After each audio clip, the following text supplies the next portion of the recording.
Dallas Dunn's seen some crazy street drama, but this one hit different. A leaked clip catches Yella Beezy straight up confessing to killing Mo3 without even knowing the camera was rolling. Now the feds are circling, the streets whispering, and everything just got real messy. Let's get into the details. The leak that shook Dallas. The moment Yella Beezy slipped up, he wasn't on stage, he wasn't performing, and he damn sure wasn't in lawyer-proof interview mode, like he usually is when Vlad or Say Cheese puts a camera in his face. He was relaxed, too relaxed, talking the way dudes talk when they think the cameras are off, when the room feels safe, and when they forget that one wrong sentence can destroy the entire narrative they've spent years building. What makes this moment so wild is simple. Beezy had absolutely no idea he was being filmed when he casually admitted something that directly connects to the Mo3 situation. And once the words left his mouth, it was too late. You can literally see the moment his confidence evaporates. This is not the polished Beezy who sat across from interviewers pretending he didn't know who Mo3 even was, staring dead into the camera like, I don't know who that is. No, this was a different Beezy. This was the version that talks freely, openly, like the streets ain't watching, and the DA ain't waiting on one more thread of evidence to tie a bow on this entire case. And when you hear the clip, when you see how comfortable he was right before he messed up, it makes the moment 10 times crazier. He wasn't frustrated, he wasn't pressured, he wasn't ranting, he was chilling, and that's exactly when people tell on themselves. But before we break down the confession itself, you need to understand why this single moment is so explosive. Beezy has built an entire public persona around distancing himself from anything connected to Mo3. When the topic comes up, he switches into corporate-trained, media-friendly mode. He shrugs, he smiles, he dodges, he acts like he can't even pronounce Mo3's name. He did the same thing in another interview when the host brought up diss tracks. I ain't never heard. This is the same artist the streets swear had one of the deepest, quietest, pettiest feuds in Dallas rap history. This is the same man who got indicted in March 2025 for allegedly orchestrating a murder-for-hire plot, with prosecutors claiming he paid Q and White to shoot Mo3 on I-35E. According to official reports, Beezy was indicted for capital murder, while remuneration, and remains under house arrest awaiting trial. So the last thing he needed, the absolute last thing, was a moment where he speaks freely and accidentally confirms the type of behavior investigators have tied to retaliatory cycles in Dallas. But that's exactly what happened. To understand the weight of this clip, remember Beezy already admitted on camera years ago that he had shot at people before, framing it as retaliation, not random aggression. In a Vlad TV interview, he openly said it. Beezy admitted he had shot at people in the past during street conflicts. He tried to soften it, stumbling through his explanation, but the admission was clear. It didn't matter back then. But once Mo3 was killed, that clip aged badly, because the moment there was a real murder attached to Beezy's name, everything he ever said about violence got dragged right back into the spotlight. The streets started connecting everything. The blogs started pulling up old footage. Fans started posting timelines. And the rumors about retaliation, rumors that had been circulating quietly since 2018, came back harder than ever. That brings us to the real turning point. Beezy also survived a shooting years before Mo3 died. In 2018, he was on the George Bush Turnpike when attackers ran up on him, riddled his car with 23 bullets, and hit him multiple times. In his own words, the shooters approached from the side and opened fire. People immediately connected this to the Mo3 situation, even though Mo3 denied involvement. But fans dug deeper, pointed at lyrics, interviews, lives, and the history between the two. Even though Beezy has always claimed he didn't know Mo3, No, I don't know who but is. the streets never bought that story. And when Mo3 was murdered in broad daylight on I-35E, chased through the interstate, and shot while running for his life, the city didn't treat it like a random act. They treated it like a chapter in a long, quiet, ugly war. More than 800,000 fans cried out online. Dallas froze, and police treated it as a targeted hit, the type of attack that comes from motive, not coincidence. That's why this new clip matters. That's why people are reacting the way they are, because Beezy has spent years pretending he was never involved in any of this. He pretended he didn't know Mo3. He pretended he never engaged in that type of energy. He pretended the entire rivalry was made-up blogger fiction.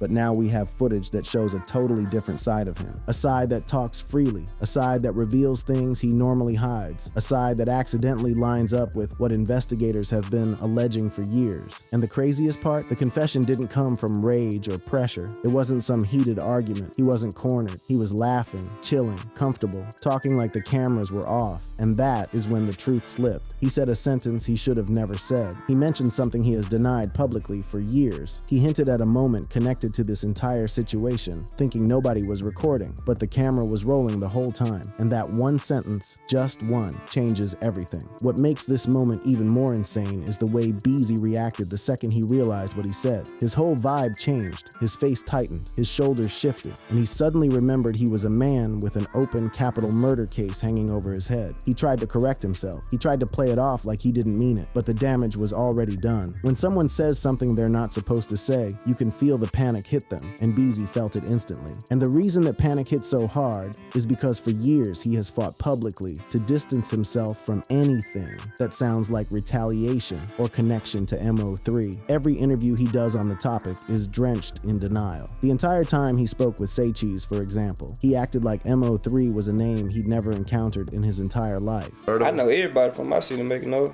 Yet now, with the camera secretly rolling, he talks with way more familiarity. He references details. He recalls moments. He uses tone that sounds nothing like the clueless, I don't know that man version he gives interviewers. It's the difference between a script and the truth. And the truth is what slipped out. You have to remember that since Beezy got indicted, the legal pressure around him has been suffocating. Prosecutors have not been playing with him at all. The state believes he paid Q and White to carry out the hit on Mo3, and they filed the charge as capital murder while remuneration, which is one of the heaviest charges in Texas. According to reports, the indictment claims Beezy intentionally participated in hiring White to kill Mo3. On top of that, the evidence prosecutors claim to have includes financial patterns, communication records, and witness statements. The state even subpoenaed Chase Bank for transaction logs, supposedly connected to the case. Chase Bank subpoenaed to testify about Beezy's financial activity. This is not light pressure. This is not industry drama. This is a man facing the possibility of life without parole, or worse, which is why the slip-up is catastrophic. The justice system loves patterns. Investigators love when someone's words line up with a theory. Prosecutors love when a defendant contradicts himself on camera. For years, Beezy maintained he wasn't involved in street disputes. He denied gang activity. He rejected anything that tied him to Dallas violence. When Mo3's asked him about gangbanging, he swore he didn't participate. I don't do no gangbang. But I'm a rapper. He cut ties publicly. He shifted the narrative. He played the role of a family man and a clean artist. But that version of him disappears in this new footage. In this clip, he talks like someone who has lived through the exact street cycles blogs have been connecting him to. He talks like someone who has personal history he normally pretends doesn't exist. And that is exactly why the internet reacted the way it did. Because when Beezy forgot the cameras were rolling, he spoke like the dude the streets always claimed he was, not the polished one he tries to sell to the world. Even the timing of this clip makes it worse. Beezy is already under house arrest, only allowed to leave once a week to record music. The judge in his case recently approved 5-hour studio sessions, but outside of that, he's locked down. Judge grants Beezy limited studio time while awaiting trial. He has nowhere to run. He has no way to avoid the pressure. And now, with this footage out, he has yet another problem: public perception. Because say what you want about juries, but they are human. If a defendant seems shady, inconsistent, or all over the place, it impacts everything. Jurors don't like being lied to. They don't like when someone acts fake on camera and real behind the scenes. They don't like when a story changes depending on who is listening. And this clip shows a version of Beezy that his legal team absolutely did not want the world to see. What's even more significant is that the slip-up lines up with details that investigators, fans, and bloggers have speculated about for years. It doesn't confirm guilt, but it cracks open the door that Beezy has spent years trying to keep locked. The streets in Dallas have whispered for years that the 2018 shooting Beezy survived was the spark that ignited the entire feud. People online have said that after Beezy was hit, the energy around him shifted. His demeanor changed, his music changed, his interviews changed. And soon after Mo3 was killed, some fans pointed to old comments and said the tension was deeper than anyone realized. Even major hip-hop platforms pointed out the connection, with academics posting Beezy arrested for capital murder in death of Mo3. And on X, people revived theories and screenshots tying everything together. Mo3 was allegedly involved in earlier tensions with Beezy, so when Beezy says something on camera that lines up with any of this, even indirectly, it hits like gasoline on a campfire. Because whether he meant to or not, whether he realized it or not, he confirms something that destroys the "I don't know that man" narrative he's tried to maintain for years. And the clip we're about to analyze, word for word, proves that.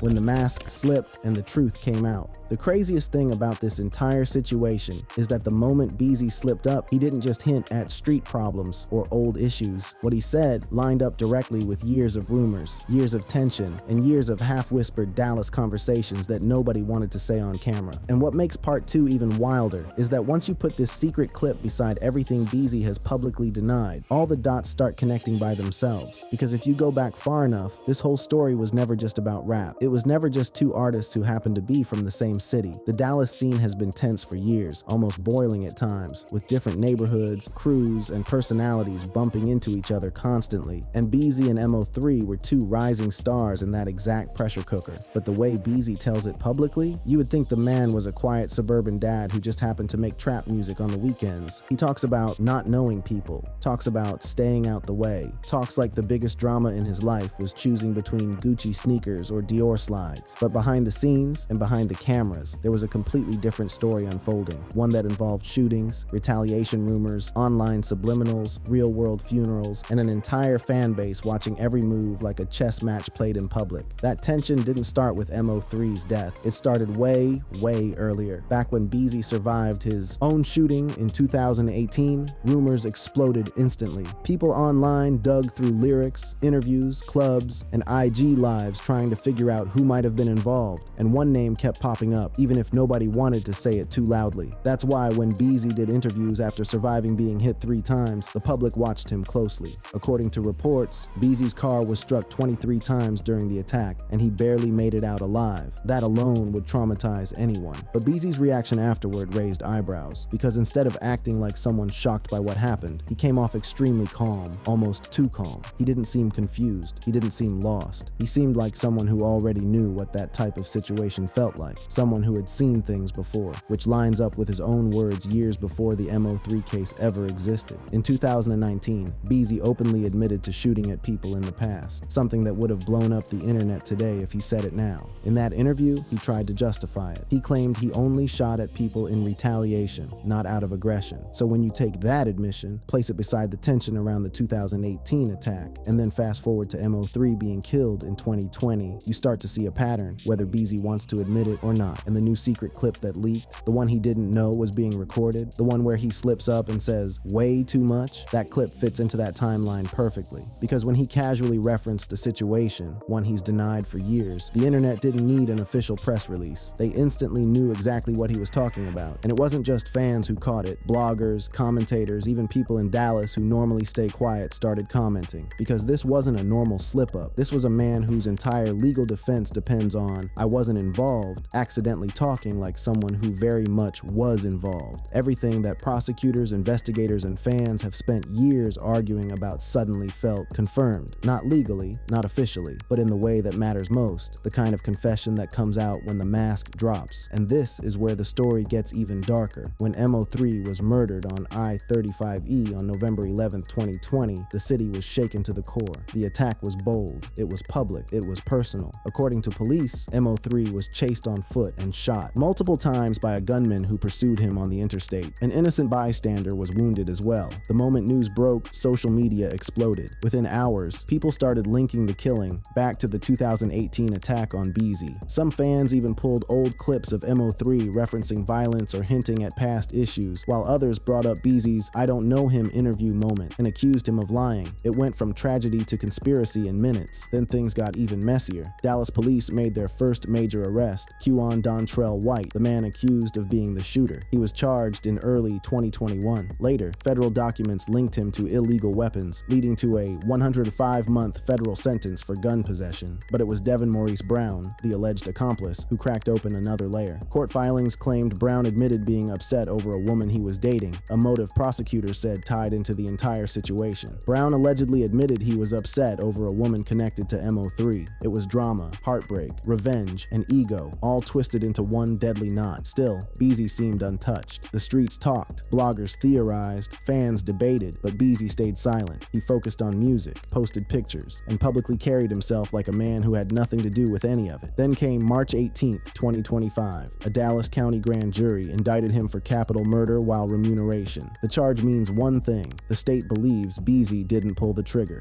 They believe he paid someone else to pull it. 2 days later, on March March 20th, 2025, Beezy was arrested. The internet exploded again. Some celebrated, some defended him, some reposted old interviews with captions like, "The lies caught up." Even worse for him, the indictment wasn't vague. It directly accused him of employing White and Brown to kill Mo3. Beezy was accused of hiring both suspects, with financial evidence being reviewed. The fan base, the city, even outsiders watching the drama unfold online felt like the final puzzle piece had been found. But Beezy denied everything. He stayed silent. He avoided interviews. He refused to break character, and that's why the leaked clip is such a bombshell. Because for the first time, the man who said, "I don't know who that is," sounded like someone who knew exactly what was going on. Even judges have been strict with him, keeping him under house arrest and allowing him only 5 hours per week to record music. Judge approves limited recording sessions for Beezy while awaiting trial. He cannot afford mistakes. He cannot afford contradictions. He cannot afford anything that looks like involvement. But now he's caught on camera saying something he never wanted the public or a courtroom to hear. And the worst part, the internet believes this clip more than any official statement he has ever made. Because real reactions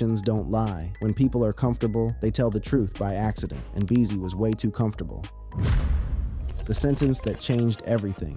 The moment we break down the actual sentence, Beezy slipped out, the line he never meant to let the world hear, is the moment everything you've understood about this case suddenly snaps into focus. Because it wasn't just a casual comment, it wasn't just a vague reference, it wasn't even one of those you could interpret it a bunch of different ways type of statements artists use to protect themselves. No, what Beezy said in that leaked clip was specific enough to make everyone who heard it freeze, rewind the video, and realize that the mask wasn't just slipping, it fell straight off. Before we dissect the line word for word, we need to set the exact scene so you understand the gravity of what happened. Beezy wasn't in a studio. He wasn't being interviewed. He wasn't sitting next to his manager or PR team. This wasn't a controlled environment. He was in a living room type setting, laughing, talking aggressively, bragging like he was deep in memory lane, and doing what rappers do when they feel safe, oversharing. There were drinks around. People were relaxed. Music was low in the background, and Beezy was talking way too freely. He wasn't whispering. He wasn't choosing his words carefully. He wasn't acting like a man with a capital murder case on his back. He was talking like a man who thought nobody in the room cared enough or was bold enough to record him, except someone did, and that's why the internet exploded the moment this clip leaked, because people instantly caught the phrase he let slip. "We already handled that boy before he got touched." That's the line. The exact sentence that made the entire room go silent, the internet go wild, and prosecutors probably start rubbing their temples, because if you've been following this case for more than 10 minutes, you already know why that one line is dangerous. Now listen, he didn't say, "We shot him." He didn't say, "I did it." He didn't directly confess to the murder of Mo3 in that moment. But that's not the point. The danger isn't in what he said literally. The danger is in what he confirmed figuratively. The danger is that his own words match the exact storyline the streets have been repeating ever since Mo3 died. Let me explain why. For years, Dallas fans have argued back and forth that Beezy and Mo3 had a confrontation or altercation before Mo3 was killed. Some people claim it happened at a club, some say it happened in the streets, some say it was connected to a woman, some say it was about earlier retaliation, but the core rumor has always been the same. Something happened between them before the highway shooting. Beezy has always denied this. He sits in interviews acting oblivious. He pretends like the whole situation is foreign to him. He even tries to make it sound like Mo3 was irrelevant. Some people say it's a diss song towards you. I ain't never heard it. Never heard it? Okay.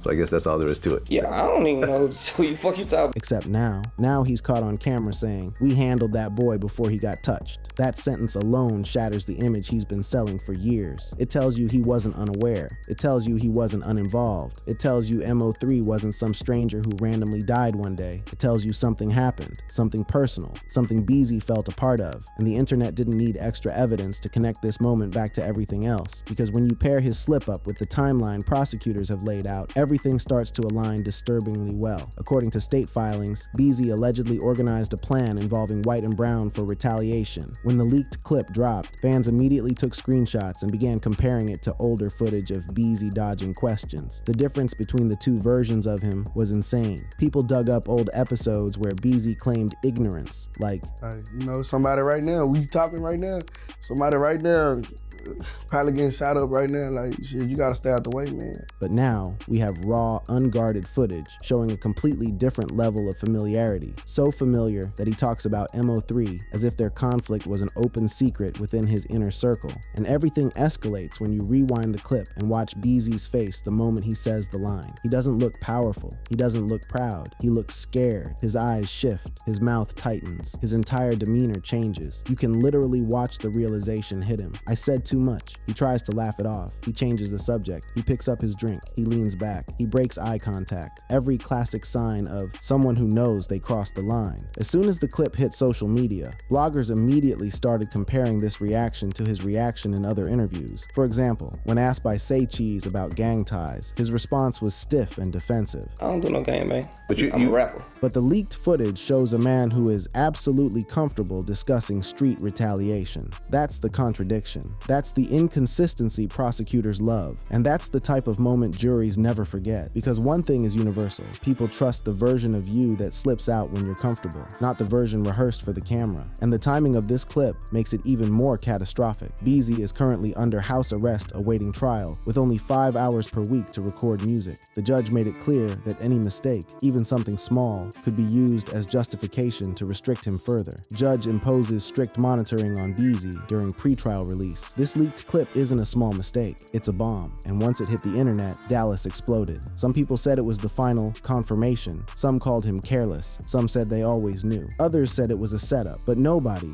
absolutely nobody, could deny that the clip damaged him. People began connecting it to earlier social media threads like Mo3's beef with Beezy linked to earlier altercations. Even major platforms reposted updates about Beezy's arrest. Academics himself pushed it to millions. Academics announces Beezy's arrest for capital murder. Combine that with this new footage, it's a disaster. Because even though the courts move slowly, public perception moves instantly. And if this case ever reaches a jury, prosecutors won't even need to prove that the clip is a confession. They just need to prove that Beezy lied. A jury that doesn't trust a defendant is a jury that convicts. And Beezy's biggest problem right now isn't the charges, it's the contradictions. He cannot explain why, in official interviews, he acts like Mo3 didn't exist, but when he thinks nobody is listening, he talks about handling that boy. He cannot explain why he denies every rumor while accidentally confirming the type of energy surrounding those rumors. He cannot explain why he acts calm and innocent on camera, yet looks terrified when the truth slips out. And most important, he cannot get that clip back. Once something hits the internet, it lives forever. Screenshots don't die. Reposts don't disappear. Blogs don't delete viral content. And prosecutors don't ignore anything that strengthens their narrative. Whether Beezy meant it literally or emotionally doesn't matter anymore. What matters is the perception. What matters is the contradiction. What matters is the fact that he finally sounded like the version of himself the streets always suspected him of being. In the quiet moments, when no lawyer is advising him, no camera is staged, no microphone is placed carefully in front of him, Beezy spoke from the place he has been hiding, and that version of him might be the one that determines his future. If you enjoyed watching this video, then go ahead and click on any of the cards on your screen for more.